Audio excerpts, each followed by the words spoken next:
I'm delighted to bring you the beautiful face of Jorg Albertz. Lorenzo Amoruso. Good afternoon, everyone. The one and only Derek Johnson. Colin, thank you very much for doing this with us.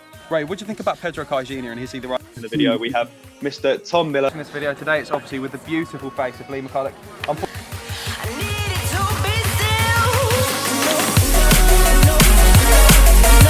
So of course on Thursday, FC UFA of Russia take on Rangers at the Neft Yannick Stadium. A stadium that only holds 15,000 people. If you're wondering why, it's because FC UFA have only been around since 2009, which is why they're not a household name in Russia as of yet. Last season they finished 6th in the league, which was their best ever finish.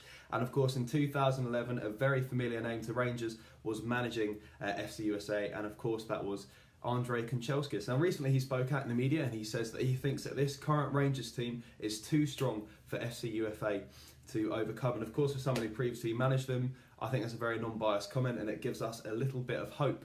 Their real danger man comes from a pacey striker up top. His name is Igboon. I wouldn't call him that much of a danger though, because last season he only scored 6 league goals. But bearing in mind the top scorer in the Russian Premier League last season was Quincy Promes with only 15 goals. 6 goals put him around the 6th top scorer. Other than that, there was 2 players for FC UFA who got 4 goals and 2 more who got 3. That doesn't quite compare to the statistics of the Rangers goal scorers. In the league, I believe that FC UFA, and I only checked this out just not too long ago, got 34 league goals and conceded around 30. So they've conceded a fair amount of goals and haven't scored too many. If you look at the teams around them, if you just pull up the Russian league table as I speak, then you'll see that other teams are getting 40, 50 goals and they only managed 30, which isn't incredibly impressive. I'm not going to talk too much crap about UFA, but I do believe that we are very strong contenders. The one thing we need to watch out for them is their pace up top and of course counter-attacks, as that's how they played most of the games last season.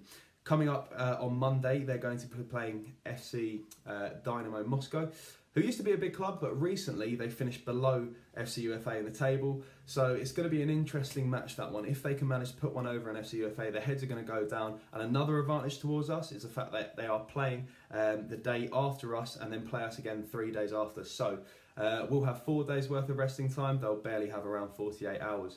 Also, when it comes to our second match against UFA, it will be incredibly close to the Old Firm. That has also played into our favour, purely because if we were to be travelling to Russia for the second game, for the second leg, it would be taking it out of our players to then travel all the way back and have an Old Firm within the next couple of days. So the fact that the second game is at Ibrox puts a little bit of pressure off of us, and of course gives us that little bit more time to make sure the players get a little bit more fitness before jumping straight into the Old Firm.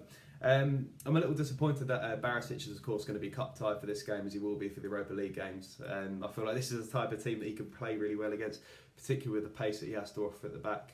Would be thoroughly disappointed if I didn't see Murillo start. I'd love to see Koulibaly back in the team. That pace in the midfield is something that we miss without him, and that tenacity to go into tackles and read the play.